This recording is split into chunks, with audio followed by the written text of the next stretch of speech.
আসাদুল্লাহিল গালিব বলা হয়, আল্লাহ এবং রসুলের বাগ বলা হয়। ও নানা, তোমার আব্বার নাম কি? কো আমার আব্বার নাম আব্দুল্লাহ। কো তোমার আব্বারে আল্লাহ কয়টা সার্টিফিকেট দিচ্ছে? কয়েকটাও না। অথচ আমার আব্বার ব্যাপারে আল্লাহ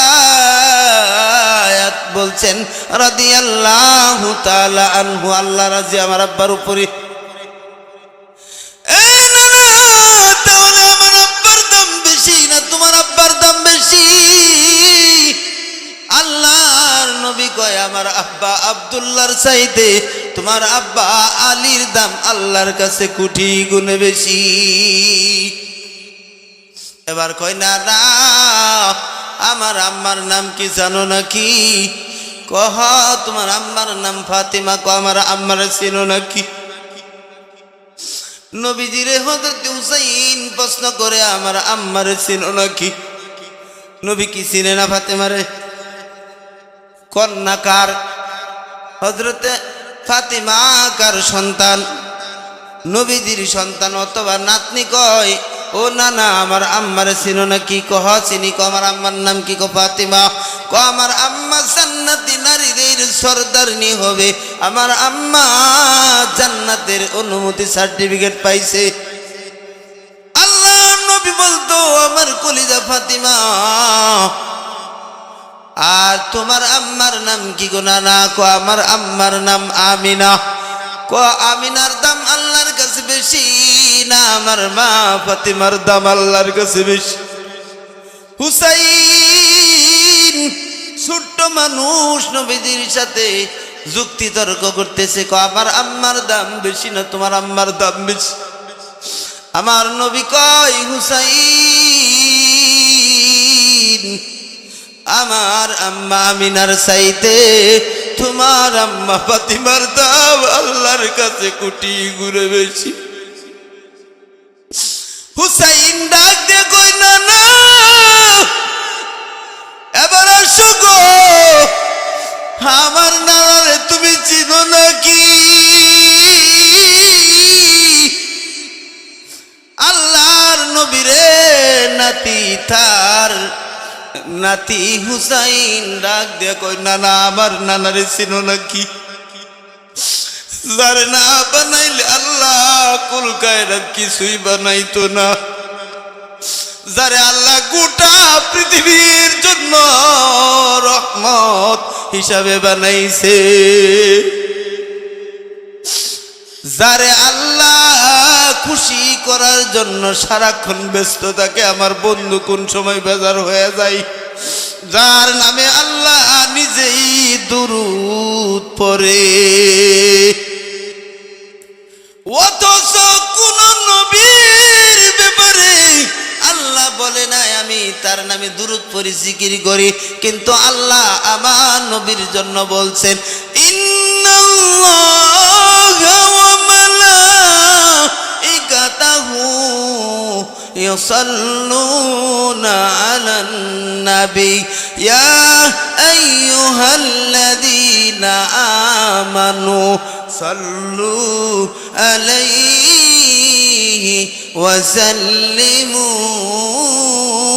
তাসলিমা।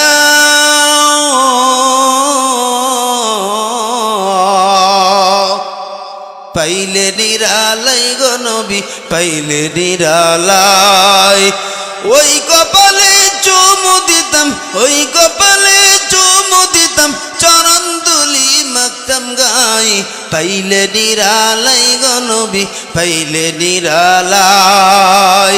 আল্লাহ কয় আমার বন্ধুর নামে আমি দুরূদ পড়ি, শুধু আমি না আমার ফেরেশতারা দুরূদ পড়ে, ও সুতরাং তোমরাও আমার নবীর নামে বেশি বেশি করে দুরূদ পড়ো।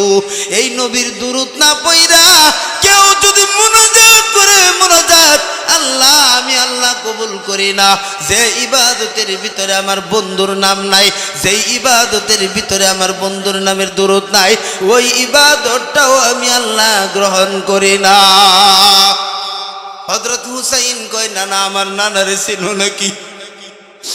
আমার নানা আল্লাহর রাজত্ব, আল্লাহর খুদাই যত বড়, আল্লাহ কয় আমার নবী মুহাম্মদুর রাসূলুল্লাহর নবুয়ত তত বড়।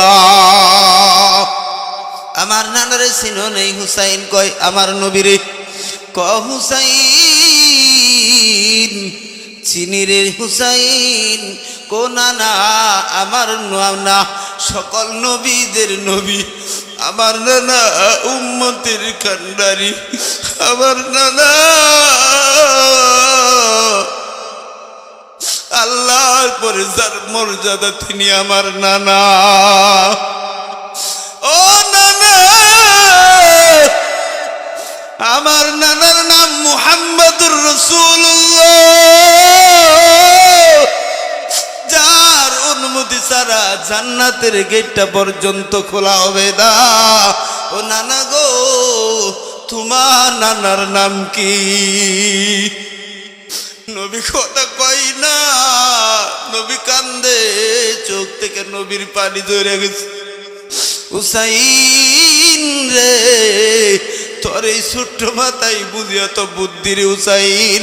ও হুসাইন হুসাইন রে উষা করে দইরা সাহাবীদের ডাক দেয়া কয় হুসাইন আসলে আবার চাইতে বড়, হুসাইন আবার চাইতে বড়। আমার নানা জান্নাতে যাবে কি যাবে না কোনো গ্যারান্টি নাই। হুসাইন রে তুই যা বলছস তুই আসলে আবার চাইতে বড়। আরে ভাই ওই হুসাইন রে উমর রাদিয়াল্লাহু তাআলা নু কাঠ গড়াই দাঁড় করাইছে বিচার করবি, সাহাবীরাও কাঁদতেছে। হযরত উমর রে ডাক দিয়ে কই উমর নবীর কলিজায় আঘাত লাগবে, হুসাইন রে বিচার করিস না। হুসাইনের শরীরে একটা আঘাত দিস না রে উমর, আল্লাহ নবী সইতে পারবে না রে। উমর রাদিয়াল্লাহু তাআলা কয় না আমি বিচার করবই। হযরতে হুসাইন রে ডাক দেয়া কয় রে হুসাইন তুমি কাগজে লেখা দাও আমি তোমার নানার গোলাম। হুসাইন লেখা দিছে, কাগজে সিগনেচার করছে। তোমার সিগনেচারে হবে না, তোমার আব্বা আলীর সিগনেচার দিতে হবে। শুধু আলীর সিগনেচারে হবে না, ফাতিমারও সিগনেচার করতে হবে। হযরত আলী এবং ফাতিমা রাদিয়াল্লাহু তাআলা আনহুমা তারাও সিগনেচার করে দিল, হুসাইনও সিগনেচার করে দিল। তুমি আমার নানার গোলাম ছিলা। এবার লেখার পরে সিগনেচারের কাগজটা হযরত উমর হাতে নিয়া একটা দৌড় মারছে রে হুসাইনের কাছে গিয়া বুকের সাথে জড়ায় ধরছে। রে হুসাইন তোমার বিচার করার জন্য কাঠ গড়াই দাঁড় করাই নাই, ময়দানে আসরে যদি আল্লাহ জিজ্ঞাসা করে উমর কি করছো? হায়াতের জিন্দেগিতে রাষ্ট্র পরিচালনা করছো, তুমি ছিলা গোলাম, তুমি ছিলা পথভ্রষ্ট। কোরআনের মাধ্যমে তোমারে আমি আনছি, কোরআনের মাধ্যমে আমি তোমারে রাষ্ট্র ক্ষমতায় বসাইছি। কি করছ? তোমার জিন্দেগির আমল কি? কোনো আমল যদি আল্লাহর কাছে আমার পছন্দ না হয়, ওই দিন আমি হুসাইনের এই লিখিত কাগজটা আল্লাহর আদালতে পেশ করব। दुनिया की सदाकत में तेरा नाम रहेगा, सिद्दीक तेरा नाम से इस्लाम रहेगा। दुनिया की अदालत में तेरा नाम रहेगा, फारूक तेरा नाम से इस्लाम रहेगा। बोलें मरहबा। আমার বন্ধুগণ, আমার বাবাজি, সে উমর এত ভয় মাথায় আটার বোঝা নিয়ে যাইতে পারতেছে না, শরীরটা ঘাইমা গেছে। একটা উঁচু আইলে গিয়া ফুসুটকায়া বস্তাটা গাড়ির উপরে পড়ছে। এই অবস্থায় বস্তাটা নিয়ে গেছে মহিলার কাছে গিয়া নিজে সাহায্য কইরা রুটি বানায় দিছে। কথা মনে আছে নাকি? রুটি বানায় দিয়া বাচ্চাদের নিজে কোলে বসাইয়া সাহায্য কইরা বাচ্চাদের নিজের হাতে খাওয়াইছে। উমর বাচ্চাদের খাওয়ায় আর চোখ থেকে টল টল করে পানি পড়ে। মহিলা ডাক দিয়া কই, কে গো আপনি? এত বড় উপকার করলেন, দেশের প্রেসিডেন্ট সে আসলো না উপকার করতে, আপনি কে আসছেন? আপনি যদি দেশের প্রেসিডেন্ট হইতেন ভালো হইতো। কোন একটা জালেমরে বসাইছে, ওই জালেমের বিরুদ্ধে আল্লাহর আদালতে মামলা দেব। হযরত উমরের কান্না আরো ভাইরা গেছে। আমার বন্ধুগণ, আমার বাবাজি, হযরত উমর কান্দে আর কয়, মা, উমর হয়তো আপনার খবর জানে না, উমর হয়তো আপনার খবর জানে না। হযরত উমর মহিলার কই, যতদিন আমি বাইসা থাকবো, যতদিন আল্লাহ আমারে বাঁচায় রাখবে, আপনার খানা ঠিক মতো সময় মতো পৌঁছে যাবে মা। হযরত উমর চলে গেলেন। সারা রাত আর ঘুমাই না। সকালবেলা ভোরবেলা বিবির ডাক দিয়া কয়, বিবি, আমার আজকে ভিআইপি মেহমান আসবে, রান্না কর। এই দিক দিয়া দুইজন কর্মচারী পাঠায় দিছে, কয়টা খেজুরের ডাল কাইটা লাঠি বানায় আন, হুকুম দিয়া দিছে। আবার দুইজন পাঠায় দিছে, অমুক জায়গায় একটা তাঁবু আছে, তাঁবুর ভিতরে একটা মহিলা 2-3 বাচ্চা নিয়ে বসা আছে, তারে যায় বলো খলিফাতুল মুসলিমিন উমরে আপনার তলব করছে। লোক পাঠায় দিছে 2-3 দিকে, খেজুরের ডাল লাঠি বানায় নিয়ে আইসা পড়ছে। ফারুক আজম বিচার কার্যালয়ে বসছে। মহিলারে গিয়া দুইজনে খবর দিছে, আপনারে যাইতে বলছে। এই কথা শোনার পর মহিলার দিল কলিজা শুকায় গেছে। রাত্রেবেলা যে অপরিচিত যুবকের কাছে উমরের বিরুদ্ধে কথা বললাম, মনে হয় যুবক গিয়া সব বইলা দিছে। আজকে তো আর রক্ষা নাই, আজকে উমর মনে হয় আমারে আর আনাম রাখবে না।